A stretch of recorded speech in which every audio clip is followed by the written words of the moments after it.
Γεια σας, σήμερα να το κάνουμε Fortnite. Είχα αρχίσει λίγο επειδή έκανα λίγο. Τώρα δεν τράβηξα το άλλο επειδή έκανα λίγο. Διέγραφα κάποια πράγματα για να μπορώ να τραβήξω βίντεο, γιατί θα μου βγαίνει μικρό το βίντεο. Και είδα ένα άτομο εκεί, αλλά δεν ξέρω τι είναι. Για να φαίνεται. Ανάτος. Καλά, εντάξει, πολύ καλό στο έχω πάνω το από κοντά. I'm coming. Επίσης θέλω να μου ανεβάσετε πολύ subscribers επειδή δεν έχω και θέλω να ανεβώ. Με πίκαξε το φαό, όχι. One hit. Οκ, ωραία.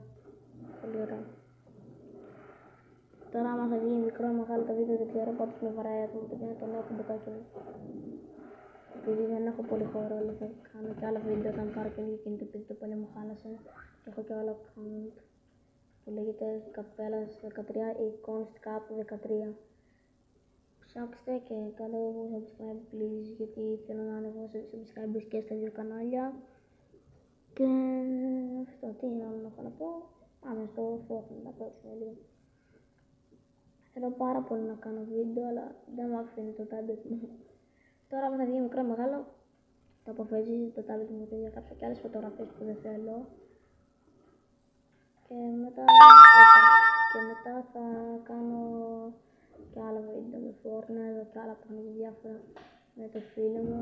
Αύριο είναι και Σάββατο. Αυτή την ημέρα που το βλέπω είναι σήμερα Παρασκευή. Ό,τι άρα και να το βλέπετε εσείς, ελπίζω να είστε πάρα πολύ καλά και τη μέρα. Και ελπίζω να μην έχετε κανένα τύχη με κάτι, άμα τρώτε, άμα κάνετε κάτι καλή σας όρεξη και